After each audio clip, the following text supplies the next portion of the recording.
Now, in the 21st century, it has shifted to Asia and the Pacific. Numerous commentators refer to our current era as the Asian century.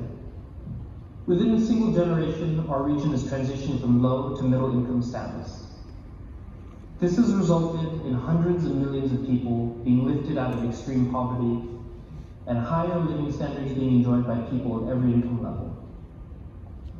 Asia accounts for a third of global trade in goods. Its share of global airline passengers has risen from 33% to 40%, and its contribution to global capital flows has increased from 13% to 23%. The region is home to 21 of the world's 30 largest cities and to 4 of the 10 most visited ones. Not only are external flows being channeled into the region, but there are also dynamic networks flourishing within it. Around 60% of the region's total trade in goods is intra-regional, and 74% of regional travel is by Asians. In the decades ahead, Asia's economies are expected to make a change from participating in these flows to determining their very shape and direction.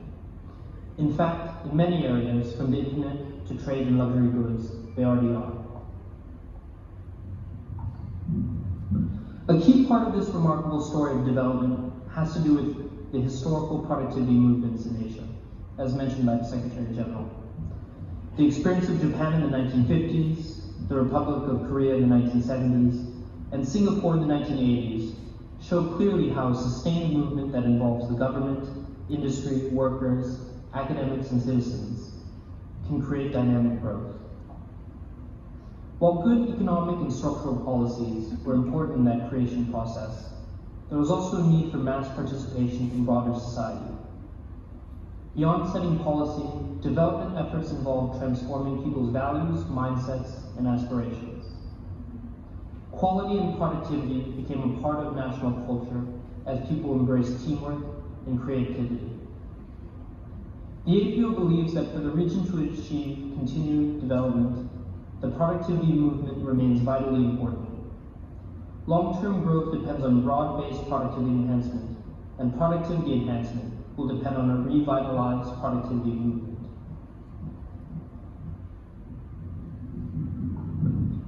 It is true that despite progress, many serious social and economic challenges remain.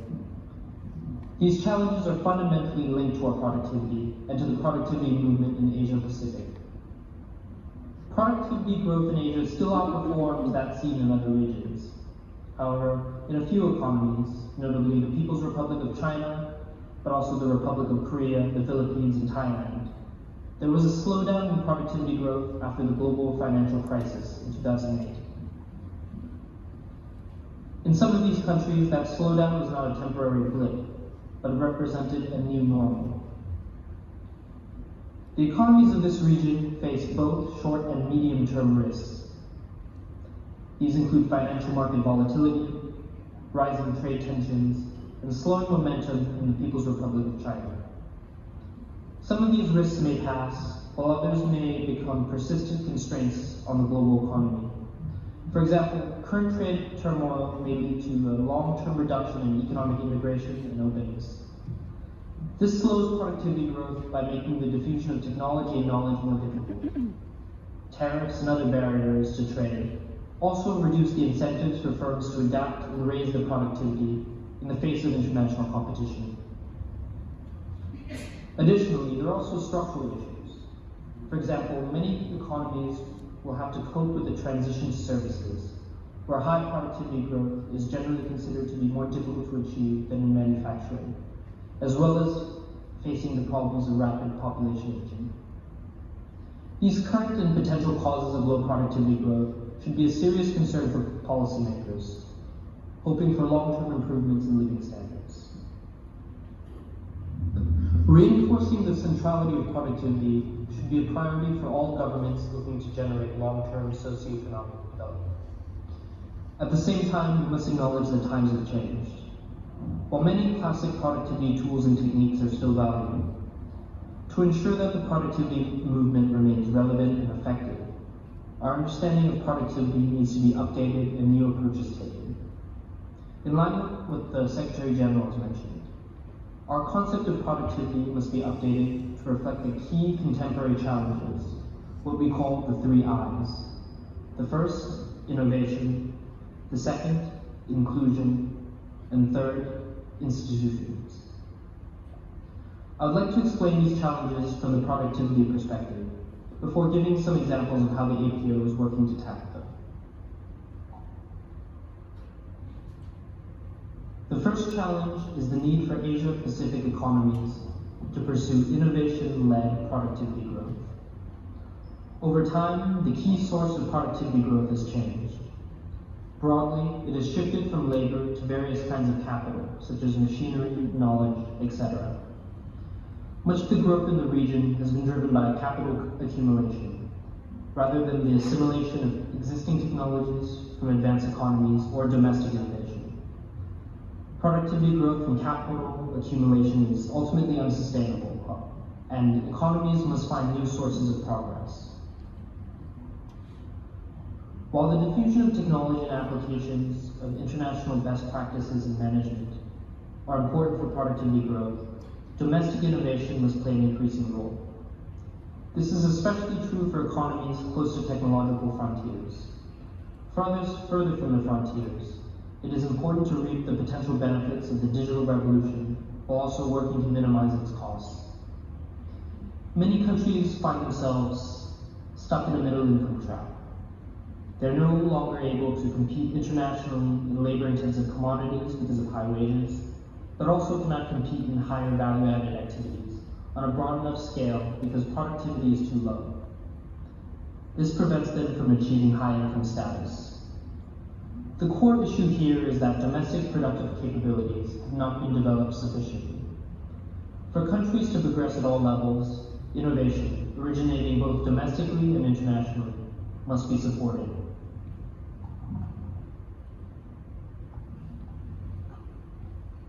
A significant potential source of productivity growth is the digital economy and its related technologies. In recent years, digitalization and automation have led a new wave of innovation due to advances in AI, robotics, computing power, and big data. There are Asian economies in the lead in nearly every aspect of digitalization. For example, automation relying on industrial robots is one area where some economies in Asia are trailblazers. These robots are applied almost exclusively in manufacturing, and with Asia acting as the factory of the world, it employs 2/3 of all industrial robots. At the same time, many Asian economies lag significantly behind in digital adoption. Digital technologies are general purpose and could affect all sectors of the economy. However, most of their benefits are currently seen only when technologies and the related know-how are diffused throughout society. To take advantage of these technologies, either to maintain leadership or to catch up, countries in the region need to strengthen their national innovation capabilities.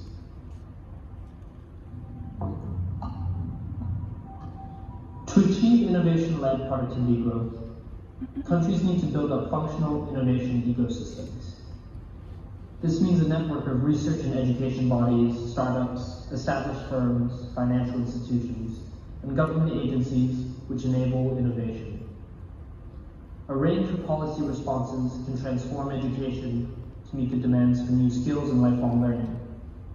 At the same time, investments in infrastructure to promote competition and new ideas, while addressing social challenges that may arise from technological disruptions, are all needed.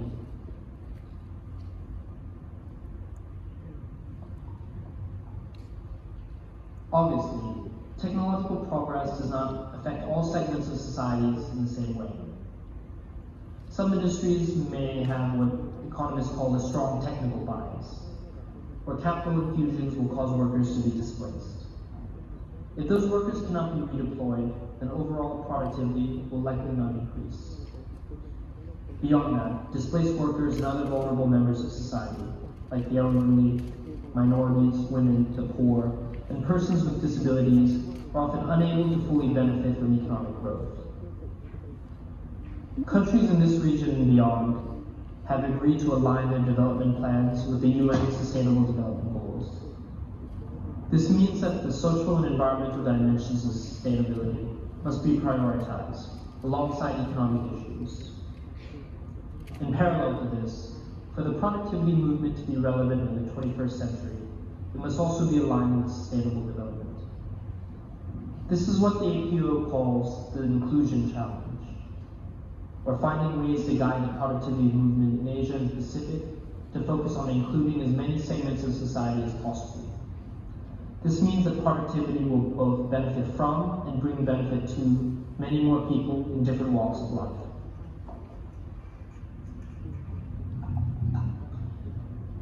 While the past 2 decades have seen tremendous economic growth and reductions in poverty, in many areas, pockets of poverty persist. During the same period, the region's combined income inequality increased by more than 5%, including in the most populous countries such as the People's Republic of China, India, and Indonesia.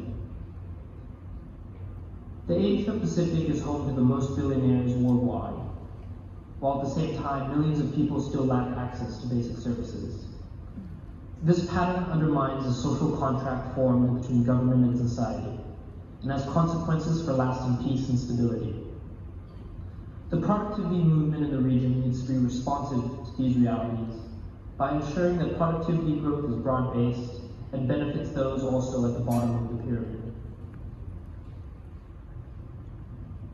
In addition to the poor, many other currently marginalized groups should be engaged in the productivity movement. First, one of the major long-term structural challenges faced by economies in Asia is their rapidly aging populations. Older populations have historically meant a shrinking workforce, and this can amplify slowdowns in productivity growth. Second, gender inequality continues to hinder progress. Close to 2/3 of all working women in the Asia Pacific are in the informal sector, with insecure employment and little, if any, social protection. Across the region, women face barriers to full participation in the workforce, and others, such as youths, minorities, and persons with disabilities, are also systematically excluded from certain economic opportunities, and their needs are not considered in employment policy. To deal with the shrinking working population and to ensure that prosperity is shared equitably across society, these marginalized groups must be incorporated in the productivity movement.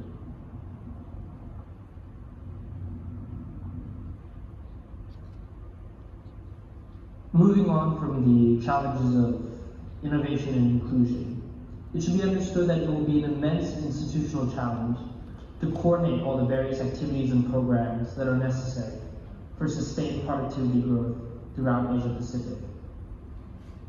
We first have to recognize that policies alone may not be enough. Productivity-focused organizations like the APO or the FTPI are therefore critical to harmonize activities and act as the connective tissue for the national and regional productivity movements.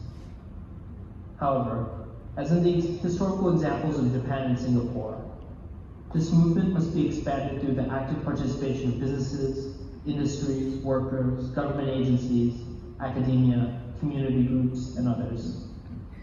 The traditional values associated with the productivity movement of hard work, constant improvement, and creativity need to be joined by new values, such as inclusion, innovation, and sustainability. These values should be spread through mass campaigns to build close relationships with the public and private sectors and citizens in general. The APO, NPOs, and other organizations interested in productivity need to think hard about how to engage new segments and to strengthen long-standing relationships. I'd like to now outline some key success factors for meeting these institutional challenges.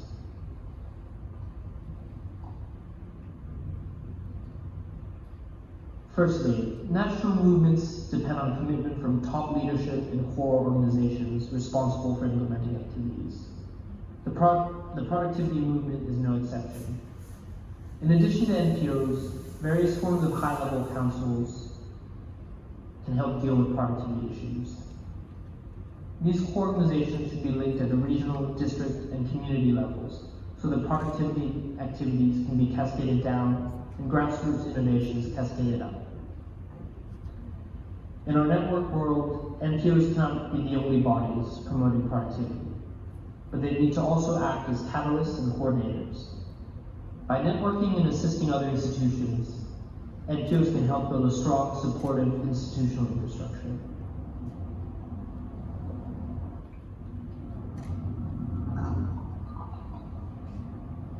Second, awareness and adoption of values and culture related to productivity must be spread throughout society. This can be done through a combination of mass campaigns and building targeted relationships with key economic segments. This was traditionally done by holding conventions and symposiums on specific themes and promoting public relations and educational activities such as awards and productivity days. While those activities are still useful, newer, more inclusive platforms such as social networking sites can help us share productivity ideas and know-how more easily with more people than ever before. These new forms of communication are especially important for reaching segments that previously faced barriers to public information access, such as those in rural or remote areas, the poor, the elderly, and persons with disabilities.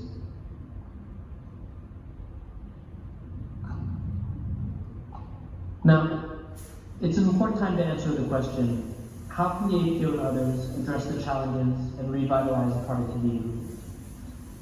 As the leading intergovernmental organization in the Asia Pacific focused on productivity enhancement, the APO is in a unique position to help coordinate a revitalized, expanded productivity movement in the region. It continues to fulfill its traditional roles of a clearinghouse for productivity information and a source of productivity-related expertise. At the same time, APO membership has increased in recent years to include Cambodia and now Turkey. Expanding the scope of APO's work and linking more organizations will spread the productivity movement further and farther than before. New and continuing collaborations with other international organizations, such as ASEAN, the IRRI, OECD, the SRI-DAP, and UN bodies remain vital. The APO is also exploring and acquiring new knowledge, while developing projects with experts in the areas of blockchain, big data, smart manufacturing, and innovation. It organizes multi-country projects where technical knowledge can be shared as well as tailor-made programs for specific members. In its projects, the APO engages both the public and private sectors at all levels, from organizing training courses for general staff and managers to working with government ministers on national policy. An example of this is that the APO has assisted Bangladesh, Cambodia, Fiji, and Pakistan in developing national productivity strategies and master plan documents, and is set to work with more members on similar efforts this year. These higher-level engagements hope to complement the capacity-building services normally provided by the APO. Additionally, the APO is now promoting inclusive productivity by researching and implementing projects related to female labor force participation and SMEs. Currently, the organization is also developing programs to promote the use of productivity tools and techniques by persons with disabilities. New modalities of delivering knowledge and skill training are also taken advantage of, such as video conferences, online courses, and live stream events. These will be scaled up in the future, and the organization will continue exploring new and better ways of spreading its message. In time to mark the 60th anniversary of APO's establishment in 2021, its next 5-year vision and official strategic direction for the coming years will be announced soon.